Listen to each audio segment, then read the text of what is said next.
कोटी रुपये आणि 2 हेक्टरचे ताई बघा हा एकनाथ शिंदे कधी आयुष्यात खोटं बोलला नाही।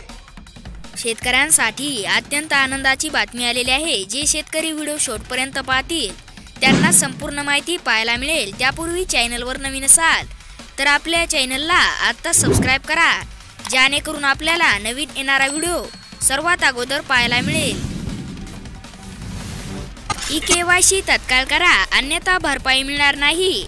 नैसर्गिक आपत्तीमुळे नुकसान झालेल्या शेतकऱ्यांना भरपाईची रक्कम महा-डीबीटीद्वारे थेट बँक खात्यात जमा केली जाणार आहे। त्यासाठी संबंधित लाभार्थ्यांनी विनाविलंब करता तत्काळ ई-केवायसी करून घ्यावी, अन्यथा भरपाई मिळण्यास अडचण निर्माण होईल। महिलांसाठी सरकारच्या मोठ्या घोषणा, प्रत्येक पात्र कुटुंबाला वर्षाला मोफत मिळणार 3 सिलेंडर। बजेटमधून शेती क्षेत्राला काय मिळालं? कापूस सोयाबीन उत्पादकांना हेक्टरी 5,000 रुपये अनुदान। एकंदरीत जर पाहायला गेलं तर सर्व शेतकऱ्यांसाठी कापूस व सोयाबीन पिकासाठी 5,000 रुपये हेक्टरी अनुदान मिळणार आहे।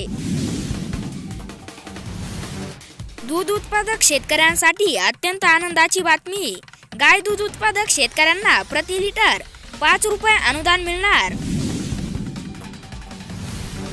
शेतकऱ्यांसाठी सरकारने केल्या मोठ्या घोषणा, शेतकऱ्यांना मोफत विजेसाठी मागील तेला सौर ऊर्जा पंप। बजेटमधून महिलांसाठी काय मिळालं? 21 ते 60 वयोगटातील पात्र महिलांना महिन्याला 1,500 रुपये देण्यात येणार आहेत। ही रक्कम महिलांच्या खात्यावरती पुढील महिन्यापासूनच जमा करण्यात येणार आहे। जुलैमध्ये दमदार पावसाचा अंदाज, हवामान विभागाची माहिती।